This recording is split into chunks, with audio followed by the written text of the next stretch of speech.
Welcome. In front of me is a Realme 7 Pro, and today I'll go over unboxing along with a brief overview of the device. So starting off, let's pop it open and get a look inside the box. So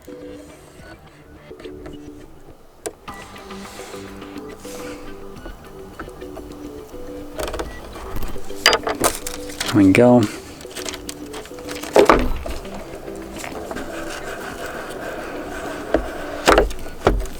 So obviously nothing on the top here. Let's just drop that to the side and also get rid of the blade that I have here.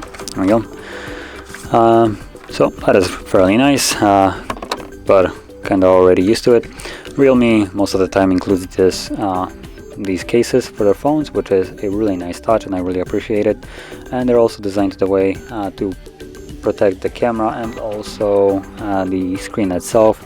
I'm not the biggest fan of this little protrusion right here for the screen. It just makes the case a little bit bulkier unnecessarily. But yeah, now nothing else in here as you can see, so let's just put it to the side. Now I'm gonna check out the casing right at the end. But let's get inside the case. Now there is something here. Okay, let's just drop that somewhere. Pop out the phone itself. So looks really nice. So I'm gonna take it out. There we go. And put it to the side for now. Obviously nothing really in here. Then we got the cable. So it's type A to type C with this yellow coating to represent, well, the boxing and all that stuff. And then this absolute of a unit of a charger. As you can see, it's a Super Dash Realme. Now this thing comes at 65 watts, so this is a fairly chunky boy right here, and it will charge your phone really quickly. So dropping it to the side. Now we already done a test with this in the office, and what they advertise, the speeds of charging, are actually correct, which is nice to see for once. That it's not like a lab test that they're presenting you with. Now let me zoom in the camera a little bit, maybe a little bit further. There we go. So let's just power it on actually. So while it's powering on, I'm gonna go over the screen, which is a Super AMOLED 6.4 inch 1080p by 2400 display. With a 82.7% screen to body ratio and density of 411 pixels per inch, which is really nice. Now I'm gonna mention that these specs are kind of standard at the moment. In 2020, majority of the mid-range along with the top shelf phones came with this resolution, with few exceptions though. I'm gonna quickly just skip through most of this. Now at the front we also have Gorilla Glass 3, and apart from the Gorilla Glass, it looks like the screen comes with a protection pre-installed, which is also super nice. I really appreciate that touch right here, which again not every phone does. Let's skip most of this later, and we're about done. Okay. Let me also max out the brightness and mute the sound so we aren't being disturbed by this. There we go. So right off the bat you can see the fairly nice vibrant display with fairly minimal bezels all around. The only bezel that you can see is at the bottom, which is a little bit bigger than I would like, but it's still acceptable, especially at the price that this device comes in. So the device looks super nice. It comes with the Realme UI, which is their skin for Android, and honestly it looks fairly normal. It resembles really close to, I would say, One UI in terms of like how it looks like a bit, but it also feels a lot kind of stock Android. It's basically a combination of those two, I would say, with well, Realme touches to it. So obviously you can see it runs fairly nicely. Now I believe there is no higher refresh rate of the display, which is a shame, but I'm gonna quickly check just to be sure. So we have dark mode, eye, display, screen color mode, size. Yeah, it looks like there is no higher refresh rates, which is a bit of a shame, honestly. I would really like to see a higher refresh rate display here. And Realme does actually include some really nice refresh rates, things like 120 Hz on mid-range devices even, which personally I really like that. That you don't have to spend over $1,000 to get a phone with a nice refresh rate. That feels like it's running really nicely, but it's not the flagship of whatever, like a next flagship killer or whatever you want to call it. So they make basically mid-range devices at a really compelling price with things that I would believe majority of us would like to see in the device. That isn't a flagship, that you don't have to pay a flagship price for, but you also will get those additional caveats that you would get with a flagship, which I really like that. So moving away from the display, which as you can see, it's fairly nice, and the only thing in my opinion that is lacking is the higher refresh rate, which I would be willing to pay more for even. The next thing you can see is the camera. So at the front we have a single selfie cam. It's a 32 megapixel wide sensor that shoots at 1080p, 3060, and also slow motion at 120. So again, really nice sensor right there. And then if we move to the back, I'll lock it quickly. If we go to the back, which I already kind of messed up with fingerprints and stuff, let me move the camera, or not the camera, the light, so you can kind of see that the back here has like this kind of dual tone. You can see basically a line right here, and that goes straight down, separates the Realme logo right here from the rest. It looks really nice.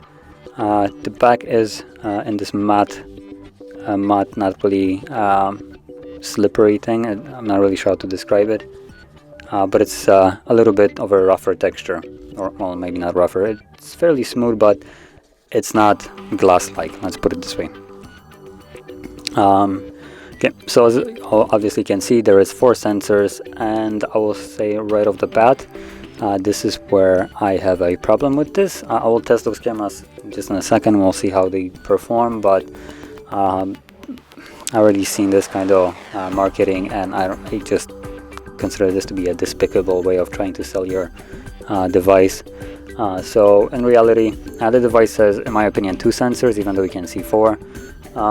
It is a 64 megapixel wide and 8 megapixel ultra wide. So those are the main cameras, and then we have the basically useless ones, which are 2 megapixel macro and 2 megapixel depth. Now those cameras are here just to rack up the count of cameras, so the phone sounds better on paper. In reality, as I tested it before, majority of the time, for instance, macro lens captures quality of a photo that is lower than, for instance, what you could capture with the 64 megapixel wide sensor. You can get a better quality if you capture a normal photo and zoom it in than what you can capture with that 2 megapixel macro. But I also had one phone that did kind of do better photos in macro, even though it had a 2 megapixel macro. So it could be the case here. We're gonna test it and see if that is also the case here, but personally I feel like it might not be. So let's start off by getting my amazing little propper in here and launching a camera. So let's open up camera. Now I'm also gonna clear the, where's my little, I used to have somewhere something to, I guess I have to use my shirt to clean off the sensor here, just so it looks really clean and nothing is really making it look worse. Okay, so there we go. Now this I believe will be just a normal sensor.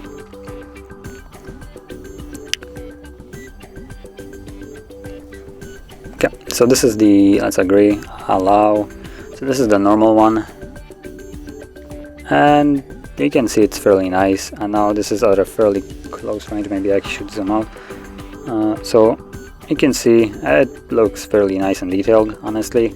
Now the primary focus was captured right at the bottom right here, we can see it, so it's a little bit more blurry overall because of just how I captured the photo itself. Now also let's see if I am using the the max resolution right here. Shadow, location, photos. Yeah, but it looks like I am. Okay, so this is the ultra wide. So let's just test out the ultra wide as well.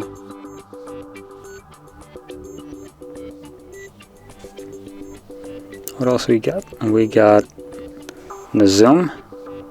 So that is a optical, or what is it, optical, I think, or just a zoomed in version of a photo. So let's just capture again, and there is a 5x zoom, which actually looks like it's retaining a lot of the quality, which is surprising, considering there is no periscope lens or anything like that.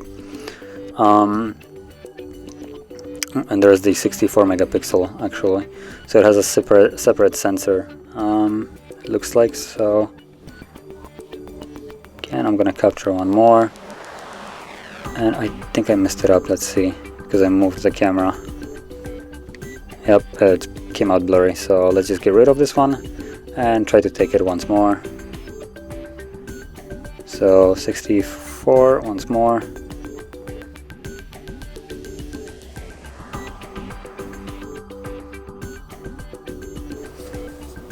Yep, that I think came out better, yeah. And last one would be the macro, if I can actually find it.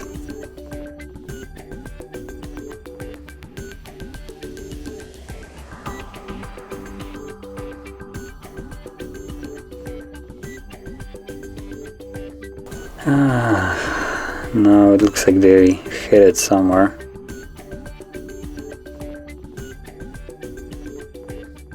Oh, there it is. Geez, I'm blind. So now that I found actually the macro lens, let's just remove the light.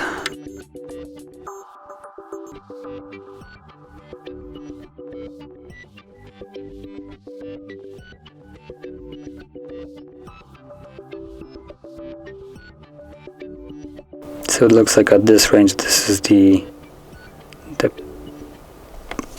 region where it will get focused on. So okay. So now that I have captured several photos, let's just set it to the side. This is the macro, the 2 megapixel one. And as you can see, if you start zooming in, it just kind of becomes blurry. Now, I'm not sure if this is that visible on the camera, but it's lacking in quality, in my opinion, right here. Now moving on to the 64 megapixel. You can clearly see that the 64 does a way better job at it. So yeah, this is better macro, quotation mark macro. So like I said, the macro lens right here is just going to be garbage. So as I expected, let's look at the other ones. So the 64 does a really nice photo. It's also, in terms of the color wise, it looks really nice.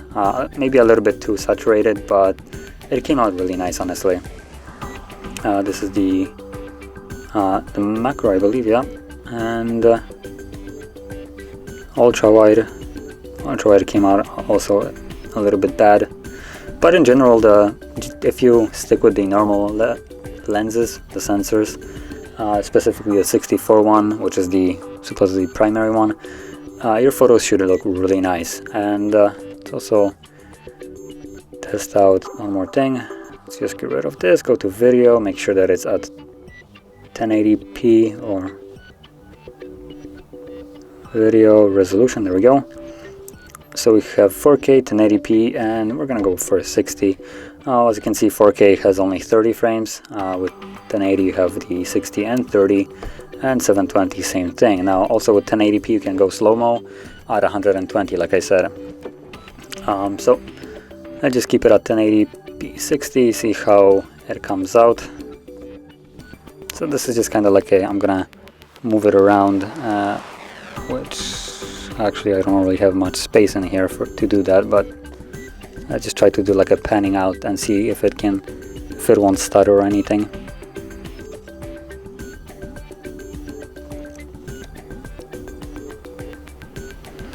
So this is just a kind of a really bad example of it, but honestly, 1080p 60 looks solid, can't complain, looks really nice, fluid, no stuttering or of any sort, so that is super nice.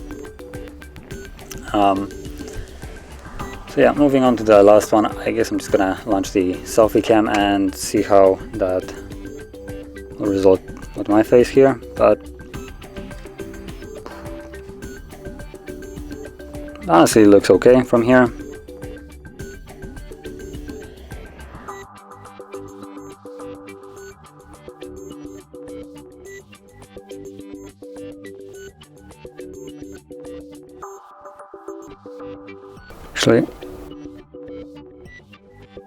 So apart from my borderline bored look, yeah, the quality is really nice. The colors are also nice. It did fairly good with the lighting, considering it did catch a little bit of the light that is right up here. So you can see it, that glare right here, and the photo is still looking fairly nicely exposed and everything. So yeah, thumbs up. This is a really decent camera right here. Although, let me just quickly look at something. Oh, nope, that's normal. Because as you can see, there's some kind of like weird lighting, but it is actually bent right over here, so that's why it looks weird. Like it's somehow bending the background behind, but yeah, no, it's just kind of how this is looking actually. So yeah, in general, this is a decent looking photo, honestly.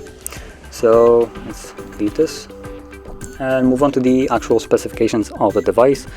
So it comes with a Snapdragon 720G, so you won't be getting the best, like greatest, latest Snapdragons, obviously, but for how much you pay for this device, this is running fairly nicely. Like I said, the only thing that I think it's lacking is the at least like a 90 Hz refresh rate, which would have made this device be just amazing. Now, you also have two variants of it. It comes with 128 gigs built-in storage, and you have the option of 6 or 8 gigs of RAM. Now, personally, both of them are okay. I think 6 is just fine. If you want to future-proof, go for the 8 GB RAM instead. And also, let's see if we have expandable storage quickly. I believe we do, but never hurts to check. And yes, we indeed have a expandable storage via SD card, along with a 2 SIM tray. So you can expand the storage past the 128 gigs, which is really nice as well. Now, the device also comes with an under-display fingerprint sensor, which I'm going to quickly set up right now just to see how it works. If I can actually tap on the settings button. Fingerprint, add a fingerprint. So let's wait the 5 or 10 seconds, whatever it was.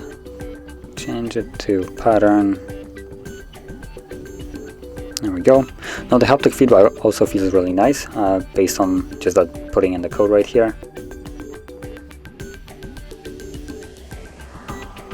It's not anything like as good as, for instance, Apple or Samsung, but it's not bad.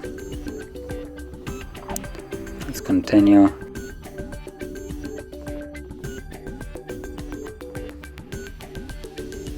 There we go. Recommend. Nope. There we go. So let's see how the fingerprint works.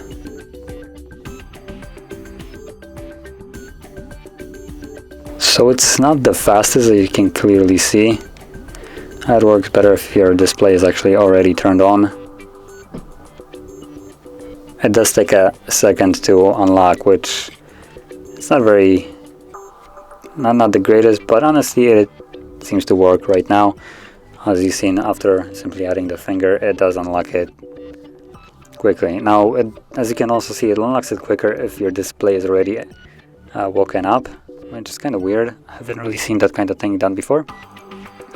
It takes a little bit longer when the display is asleep. But yeah, the fingerprint works, obviously, and yeah, it's kind of nice that they added the under-display fingerprint for the price that this device comes in. Now moving on to the next one, it comes with a 4500 mAh battery. Now the device is fairly small, honestly. With this device, the size that you have right here, they probably could have given you a bigger battery, but at the cost of slower charging. So REALME does tend to push the charging speeds instead of the battery capacity, so this is kind of the normal thing, and personally I prefer to have a faster charging speeds than bigger battery. And talking about charging speeds, it comes with 65 watt charger, which is their super book or whatever. Let me quickly check it. It's literally written on the charger, so it's a super dash. That's how they call their charging technology. And apparently, and also in practice, from testing from a different REALME device that also had the same charger, it charges your phone to 50% from fully dead in 12 minutes, which is really amazing. And in 34 minutes, you'll have your phone fully topped up. So that is basically insane, I would say. Really like the charging speeds right here. Really would like to see more manufacturers do this. Personally, I just really like to see better chargers rather than pay, for instance, more for a device and have some puny 24 watt charger. But yeah, finishing this off, as you can see, the device looks fairly nice. It has a really clean design. I really personally like this dual tone back. And the camera bump is fairly nice, fairly minimal, maybe not nice, I'm not a fan of it, but some other manufacturers decided to now put bumps on bumps, so you don't get to see that here. And also something that does surprise me is the fact that it comes with a headphone jack, as you can see right here. So if you have some kind of headphones, wired ones, you can plug them in, no problem, and they'll work. Now there is no headphones that come with the device, as you can clearly see right here, no headphones. So you will have to have your own, but like I said, the price for this is fairly minimal, so I don't really mind not having headphones, because even if they would include them, they would probably not be anything great.